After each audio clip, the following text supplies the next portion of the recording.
no empate, eu vi um monte de gente decepcionada aqui com esse empate. O Renato está poupando os jogadores, deixa Pedro no banco. Pedro no banco. Vai, Pedro, vai você que é titular, Pedro Ivo Almeida. Como eu falei quando a gente começou no assunto Corinthians, a gente pode falar de resultado e de desempenho. A gente sempre vai preferir falar de desempenho, que é para tentar entender o contexto que vai explicar um futuro resultado, uma queda ou uma ascensão do time. E quando a gente fala só do resultado, empatar com o Ceará, sabe, o Ceará jogando em casa, nesse Campeonato Brasileiro, não é o resultado dos piores. A questão é o desempenho e o que se espera desse Flamengo e o que ele apresentou nas últimas semanas. Quando o Flamengo entra em campo, você está acostumado, você está com uma memória fresca do que ele vem fazendo. A gente assistia na quarta-feira a Libertadores, uma facilidade para finalizar, para criar. É claro que era o Olímpia, muito pior que muitos times do Campeonato Brasileiro, mas a gente fala de uma classificação. Nas últimas semanas tivemos uma chuva de goleadas, só que a gente começa a ver um outro Flamengo em campo, e acho que aí sim é uma preocupação pelo desempenho. É um Flamengo que não tinha o William Arão, é um Flamengo que não tinha Arrascaeta, é um Flamengo que não tinha Bruno Henrique e não conseguiu dar respostas sem esses jogadores. É um Flamengo que não foi intenso. É um Flamengo que não conseguiu ser absoluto, ser senhor do jogo em nenhum momento. Ele não controla as ações do jogo em nenhum momento. É um Flamengo que vê o Ceará ditando muito mais no primeiro tempo, um Ceará abrindo o placar. E só então parece que o Flamengo acorda para buscar esse gol de empate aí depois com o Vitinho na finalização. Vitinho muito bem no segundo tempo, não estava bem no primeiro tempo, começa a se apresentar muito mais. E se não tinha exatamente uma participação de triangular, de se aproximar do jogo, de criar um jogo associativo, de um jogo de aproximação pelas pontas, de muita movimentação, tentou com a finalização. E foi assim que resolveu, salvou um ponto para o Flamengo em Fortaleza. Então acho que diz muito sobre a expectativa do desempenho, Preto. Quando a gente para assistir esse Flamengo, a gente tem uma expectativa pelo desempenho. E hoje não teve esse desempenho, ainda que o resultado possa sinalizar um ponto importante conquistado. Acho que o Renato tentou valorizar isso, dizia que o empate era bom e que poderia por pouco buscar a vitória. Talvez, se um outro chute do Vitinho entrasse e tal, mas o Flamengo também correu riscos, como uma bola que o Léo Pereira tem que salvar. Agora, é um time que mostra porque foi ao mercado buscar Andréas Pereira, porque foi ao mercado buscar Kennedy. É um time que, quando sai dos seus 11 titulares, quando perde peças como Arão, Arrascaeta e Bruno Henrique, perde muito. O Vitor, se eu não me engano, falou no início do comentário dele, logo no início do programa, que ele achava que o Gabigol não tinha ido mal. Mas acho que vale até uma conversa se o Gabigol achei que ele foi não foi bem. Foi mal, exato, desculpa. Não sei se ele não foi bem, porque vinha atuando de uma maneira, é verdade. Hoje, por muitas vezes, não conseguia dar sequência a algumas movimentações pelos seus companheiros, ainda que tenha errado bastante em finalização, entendeu? Então, assim, é um Flamengo que sem o Bruno Henrique perdeu muitas situações, sem o Arão, para mim, perde muito. Quando acelera um jogo, quando acerta um passe, quando facilita uma saída de bola, quando cria uma proteção para a zaga, esse Arão faz muita falta. E eu acho que aí que perde inteligência, é um cara que cai entre as linhas, é um cara que pega uma defesa bem postada e uma linha de volante, sabe muito bem o que fazer para tirar dali. Então, quando você perde 3 jogadores tão fundamentais, o Flamengo hoje deixou a desejar. E talvez seja por isso que o Prieto você citou, que deve ter visto muitos comentários não satisfeitos com a atuação de hoje.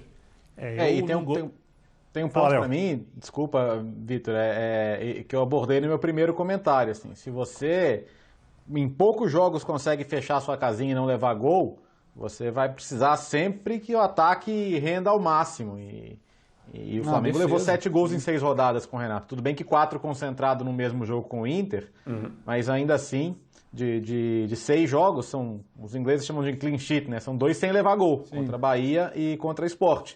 Nos outros 4 jogos, não estou nem contando aqui as outras competições, mas de Campeonato Brasileiro, ele levou gol em 4 dos 6 jogos. Então são questões que precisam ser corrigidas, especialmente num campeonato de regularidade. Porque é claro que a produção ofensiva não vai ser a mesma. Quando você fala de Bruno Henrique e Arrascaeta, você está falando de jogadores que não têm paralelo no elenco e tem poucos no futebol brasileiro e sul-americano da maneira geral. Então, o que o Bruno Henrique te oferece em desequilíbrio individual e também em definição, o que o Arrascaeta te oferece em mobilidade, em criatividade, você não vai achar um substituto do mesmo nível. Claro que você trabalha para ter o elenco mais homogêneo possível, mas esse é mérito deles, inclusive, né? Não é nem demérito do Flamengo, que tem um elenco muito forte. E hoje, de fato, teve muito abaixo, muito abaixo. O resultado em si, como você já pontuaram, como o Pedro pontuou, nada de outro mundo como ruim. O Ceará só perdeu um jogo em casa nesse campeonato, um jogo como mandante. Então, um ponto contra o Ceará no Castelão não é que seja para você achar anormal, mas é claro que o time teve muito abaixo hoje, né? E preocupa um pouco porque a gente sabe que o Flamengo tem condição de brigar em tudo, E a dúvida é o que tá aqui abaixo no nossa tarde. Vai acabar priorizando a Libertadores? Porque é uma coisa que sempre circundou o Renato no trabalho dele no Grêmio. O Grêmio sempre entendeu, o torcedor comprou, a diretoria comprou, que ok deixar o brasileiro de lado, porque nos mata-matas o time vai estar sempre voando. O Flamengo não pode se permitir isso. O time mais poderoso do Brasil dos últimos anos não pode se permitir pegar o principal campeonato do país e falar, não, esse aqui, se der, deu, se não der, não deu. Não, não pode. O Flamengo conseguiu ser campeão brasileiro numa incrível campanha de recuperação ano passado. Então você falar que um campeonato que deu, não deu, antes da metade, e não que foi dito, tá? Eu tô falando porque é uma coisa que nós já estamos colocando em pauta aqui. Mas eu acho que o Flamengo não pode se permitir. Eu acho que hoje... Acho que é importante deixar claro rapidinho que isso não foi dito, né, Léo? Que é para não parecer que isso eu tô deixando isso claro aqui também. É um debate que surge, mas a gente Renato, tá diretoria e jogadores... Não acho aceitável que isso seja tratado como algo plausível, entendeu? Que o Flamengo possa deixar de lado sem que isso seja condenável. Mas não foi dito, isso de fato. Eu acho que quando a gente fala de São Paulo, de Corinthians, as equipes que a gente citou até agora no programa, elas olham para o próprio futebol delas, veem o que é possível fazer em termos de pontuação, vão somando pontos e lá para frente elas definem exatamente qual é a realidade no Campeonato Brasileiro. O Flamengo já tem essa realidade definida, ele tem que olhar para cima, ele tem que olhar para o Atlético.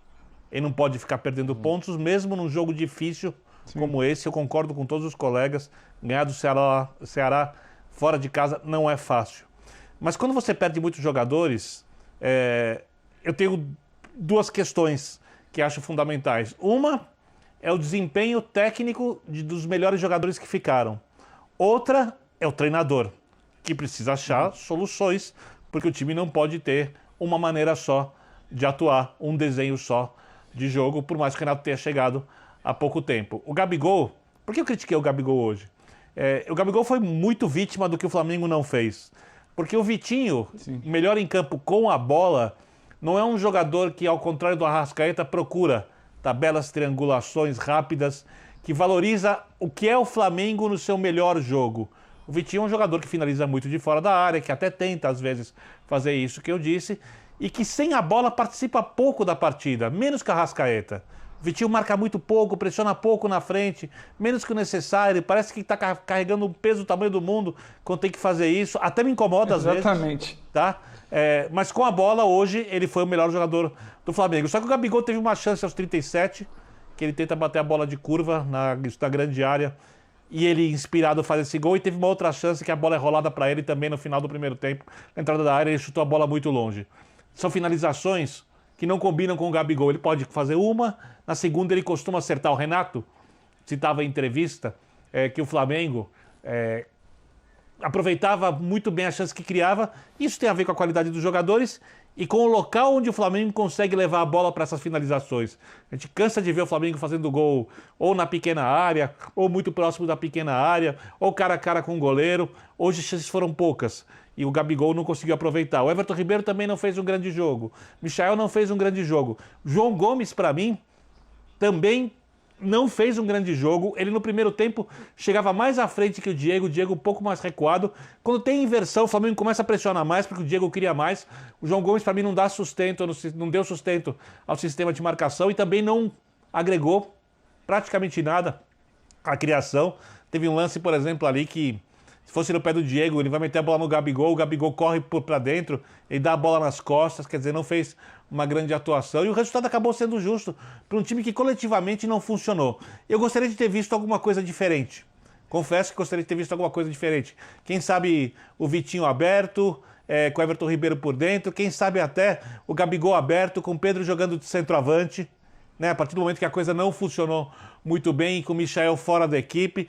E o Renato se mostrou muito conservador, muito com o modelo do Flamengo com o time principal, ao invés de tentar alternativas de fato que pudessem mudar bastante a cara do jogo, não só fazer o gol, tentar mudar a cara do jogo, porque com todos os problemas do Flamengo, o Flamengo ainda tinha em campo uma equipe tecnicamente bem superior à equipe adversária. Eu entendo que esse jogo precisa ser analisado sob o prisma daquela desconcentração que a gente mencionou antes, por ser o primeiro jogo depois de um confronto importantíssimo daquela que é a prioridade do Flamengo. Eu acho muito interessante essa discussão a respeito de ser Flamengo, diferentemente do Grêmio, e não poder estabelecer que um título, uma possibilidade de troféu vai contar com a enorme maioria das forças e um planejamento específico e no resto nós vamos ver o que acontece. O Flamengo não pode agir assim e, além de não ter sido dito, tudo que sempre foi dito foi o oposto disso, né? Exato. Então também não vamos entrar nesse âmbito aqui de que o Flamengo está priorizando, porque não está. Sim. A questão é, essa atuação, por mais que eu ache que ela deva ser analisada sob esse prisma da desconcentração, e quando um jogador como o Gabriel Barbosa vai mal tecnicamente, para mim esse é um sinal inequívoco de desconcentração. Para mim, eu tenho pouquíssimas dúvidas de que essa é a razão, né? Então você respira um pouco e não consegue ser você mesmo, no caso desse jogador especificamente. O problema é que no cômputo das últimas atuações do Flamengo pelo Campeonato Brasileiro, não é um caso diferente, não é um caso isolado, existe a perda de pontos, a possibilidade de, nessa segunda-feira, o Atlético Mineiro livrar 8 do segundo colocado. E o Flamengo tem que pensar na liderança, tem que pensar em mais um troféu. O que eu acho mais interessante de tudo é que, obviamente, por mais que o Renato praticamente só tenha recebido elogios em relação à forma de atuar do Flamengo, a quantidade de gols, as goleadas em sequência que nós vimos aí, e todos esses elogios foram merecidos, sem dúvida, e existe uma diferença muito grande de maneira de ser, de trato no dia a dia, em relação ao treinador que continua sendo citado, e eu não gosto disso. Eu peço desculpas porque eu vou fazer agora uma comparação, no mínimo uma relação, com o Jorge Jesus, que deu ao Campeonato Brasileiro um nível de comportamento insaciável que nós não estamos vendo atualmente. Tem muita gente que diz que o Flamengo atual joga mais do que aquele de 2019. Eu não concordo e ainda assim acho que a amostra é muito pequena para que qualquer afirmação seja feita nesse sentido. Exato. Mas o que existe de diferença no dia a dia do Jesus e no dia a dia do Renato, jogadores falam sobre isso, as personalidades dos técnicos nos indicam isso, é que o Jesus era um cara que dizia pé embaixo todo mundo, independentemente da escalação, independentemente do dia, do local e do adversário. E eu não aceito menos. O Renato trabalha de uma outra maneira. Tem essa questão da competitividade mesmo. Fala, Pedro. Não, só pegar rapidamente carona numa comparação, não que o André tenha feito, mas é que ele cita que muita gente faz com esse time para o time de 2019. Esse time, ele flerta com alguns momentos, ele tenta repetir algumas situações e algumas características do que o time de 2019 fez, mas entra a situação do pé embaixo o tempo inteiro. E esse Flamengo não está com o pé embaixo no Campeonato Brasileiro. Não é por questão de priorizar, pode entrar uma série de situações. Desgaste, ter sido surpreendido, ter sido superado pelo Inter num jogo, desgaste de uma viagem à Volta Redonda entre confrontos de Libertadores contra o Sport, não foi bem. Hoje, quase que uma certa ressaca ali após a classificação contra o Olímpia, viagem para Fortaleza, que não é fácil, você sai do Rio, vai para Brasília, você volta de Brasília para o Rio, vai para Fortaleza de novo, já tem uma viagem para Porto Alegre, então acho que tem todo um foco nesse mata-mata do jogo contra o Grêmio, mas o fato é que não consigo nem ver comparação, porque não tem pé embaixo no Brasileiro. É a terceira atuação do Flamengo, pegando o Inter, Sport e hoje, que não é brilhante no Campeonato Brasileiro. Foi superado e muito superado pelo Inter, venceu um Sport ali sem fazer força, porque tinha que construir um placar, fez um gol, depois fez outro no início do segundo tempo, e hoje não foi bem, do ponto de vista tático coletivo. Então, assim, acho que não cabe nem comparação, porque esse Flamengo vai muito bem em determinadas situações, quando encaixa o seu jogo com alguns pontos semelhantes de 2019, mas ainda não conseguiu ser uniforme nas competições para a gente querer traçar ou estabelecer qualquer paralelo com aquele Flamengo de 2019, que quando cai da Copa do Brasil ali no início do Jesus, ele vai com o pé embaixo Libertadores e Brasileiro e não negocia isso em momento algum. Tanto que ganha o Brasileiro com certa antecedência, muita antecedência, né? Até aquele título em meio à comemoração da Libertadores, e ganha a Libertadores do jeito que ganhou. Então acho que só não cabe nem a comparação por conta disso. Ainda quero ver o que o Flamengo vai entregar nesse brasileiro. E não é por priorizar, não é por deixar de lado. É porque talvez uma série de situações de pandemia, de Covid, de viagem, de calendário, estejam impedidas. É bom lembrar que a gente não teve férias, entendeu?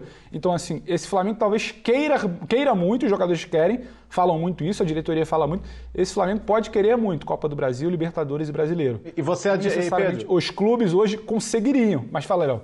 Não, você adiar jogos por causa de convocações, uma hora você tem que jogar, né? Exatamente, vai pagar. Não vai ficar. Não vai conseguir sempre adequar ali uma situação ou outra. Perfeito, Léo. Perfeito. Bom, vai pintar mais uma vez aqui, gente, o tema Pedro, o atacante. Mas desta vez não sou eu quem está trazendo o assunto para ser discutido aqui. É o técnico do Flamengo, o Renato Gaúcho, que fala sobre o centroavante do Mengão. Vamos lá com o Renato. Em primeiro lugar, em qualquer clube que eu trabalhar, quem vai escalar o time sou eu. Depois eu tenho conversado quase que diariamente com o Pedro. Falei outro dia mesmo, tive uma conversa muito boa com ele. Falei que é um jogador que tem muitas qualidades e é um jogador novo. Futuramente ele vai estar na seleção brasileira, sem dúvida alguma. Só que hoje também ele joga numa posição que tem o Gabigol. E eu sempre falo pro meu grupo, hoje em dia até difícil você escalar a equipe do Flamengo, pela qualidade de jogadores. E, infelizmente só pode jogar 11. E ele joga numa posição que tem o Gabriel. Já comigo ele jogou praticamente todos os jogos, ou saiu de cara ou entrou durante a partida, o Pedro. Tentei colocá-lo várias vezes, inclusive com o Gabriel em alguns jogos. Mas tem jogos e jogos para que os dois possam jogar juntos, porque com os dois, nenhum dos dois tem característica de voltar e a equipe fica muito exposta. Então, dependendo do que a gente precisa no jogo, os dois podem estar juntos. Ô Birner, bom, agora o Renato foi bem claro aí falando sobre estilo de jogo, né? Gabigol é o titular da posição e ponto. Tem jogos e jogos. Em alguns pode até ter os dois, mas, de um modo geral, eu entendi. Gabigol é o centroavante titular. Pedro tem que estar em alto nível para conseguir um lugar no time também. É isso, Birner? É isso. O que força, segundo o jeito que o Renato vê o futebol, que ele avalia a situação, de ambos formarem uma dupla de ataque e ter um quarteto que recompõe o sistema de marcação, que seja capaz de fazer essa marcação. Eu acho que o Pedro participa bastante na marcação avançada, então no perde e pressiona, funciona, né? Nesse caso, como o Bruno Henrique normalmente volta e o Everton Ribeiro também pelos lados, com o Arrascaeta, teoricamente você não mexe na equipe, porque para jogarem ambos por dentro, ou que seja pelo lado como dois atacantes, alguém tem que sair. Você ia obrigar o Arrascaeta a voltar para o lado, não vai tirar o Bruno Henrique. O Everton Ribeiro, que faz uma temporada inconstante, apesar dos últimos jogos melhores, também é um jogador que tem mais facilidade de recomposição. Então eu entendo o raciocínio do Renato. Eu nem acho que falta lógica para isso. Eu apenas acho que o time precisa estar preparado para, em alguns momentos, usar ambos os jogadores de uma maneira que um potencialize o outro. E isso é possível. E isso ainda não aconteceu. Essa, para mim, é a grande questão. Para circunstâncias de jogo, no momento em que você, por exemplo, vai talvez abrir mão de perder força de marcação quando o time adversário leva a bola ao campo de defesa do Flamengo, né? Em troca de você aumentar o seu potencial ofensivo, porque os dois juntos vão dar muito trabalho ali, né? Porque de repente vai ter uma Arrascaeta colando, num Gabigol um pouco mais aberto, se movimentando, com o Pedro de centroavante circulando e o Bruno Henrique chegando e criando situações incômodas para os adversários. E quando isso for preciso. Isso ainda não aconteceu. Então o raciocínio do Renato ele tem lógica. Os testes com ambos, o Renato só faltou completar, o raciocínio não completou, não funcionaram. Mas eles podem funcionar. E algumas vezes os dois juntos podem ser úteis. Mas o técnico ainda não conseguiu fazer isso. Nem ele, nem o antecessor. A gente tem que ter uma certa cautela nessa hora, porque eu digo sempre, a gente não sabe como o técnico sabe a condição física, mental, rendimento do jogador nos treinos, então muitas vezes há um risco de ser especulativo aqui, Perfeitamente. Sobre situações de pessoas que conhecem muito melhor do que a gente o estado do jogador. Dito isso, assim, é natural a curiosidade sobre o número de minutos que ele teve num jogo em que essa minutagem poderia ser maior porque o jogo pedia.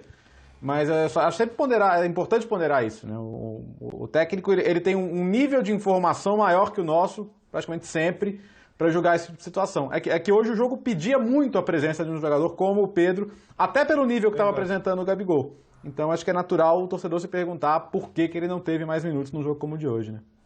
Ô, Léo, e pra mim nem precisava ser exatamente na vaga do Gabigol. Poderia ser. Não, até pra potencializar. Mas acho que poderia. Subir, né?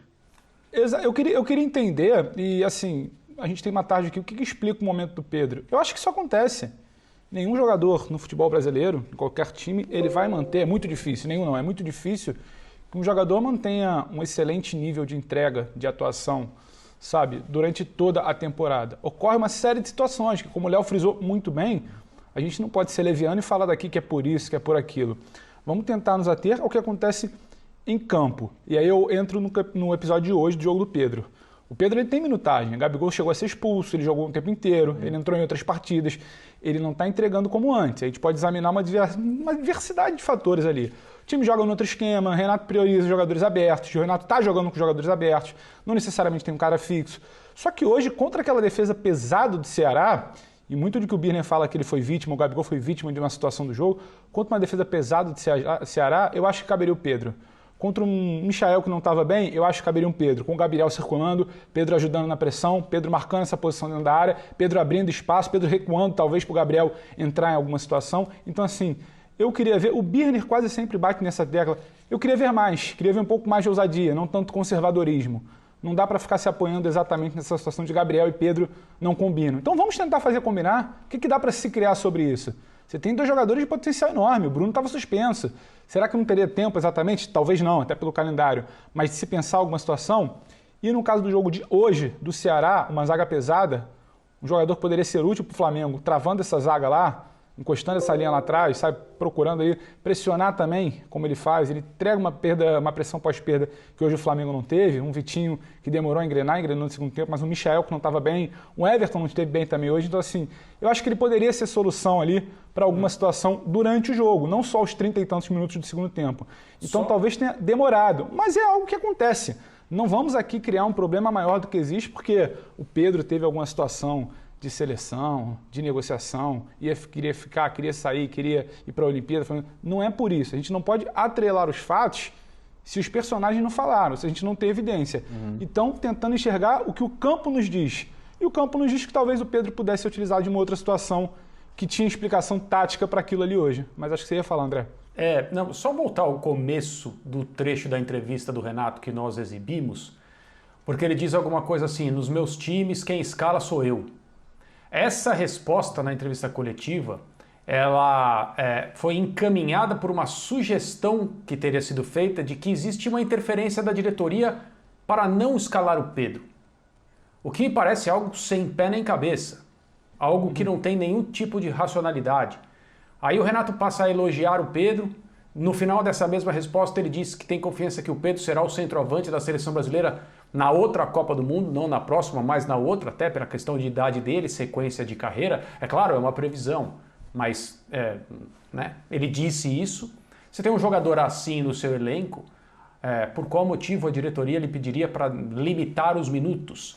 A não ser que haja no contrato do Pedro alguma coisa muito tenebrosa do ponto de vista financeiro. Se o Pedro jogar X minutos, o Flamengo tem que dar a ele uma quantidade astronômica de dinheiro e no momento os orçamentos estão complexos. E eu estou aqui, evidentemente, falando sobre ficção. Só neste caso, absolutamente fantasioso, se justificaria limitar minutos de um jogador. Se limita minutos de jogador que tem problema, que vem de lesão, que é muito jovem, esse tipo de coisa acontece, pouco no futebol, inclusive. Mas não tem sentido nenhum. O que existe, eu acho, é a oscilação normal de um jogador em começo de carreira ainda.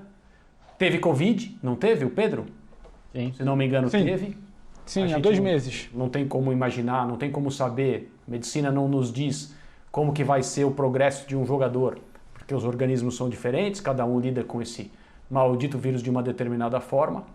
E tem toda a questão de que hoje é levada meio a ferro e fogo. Então, o Pedro não foi para a Olimpíada, ele tem que jogar. Não, ele tem que jogar se o técnico quiser. Ele tem que jogar se houver oportunidade. Ele tem que jogar se o jogo pedir. No caso de hoje, eu concordo com o Léo.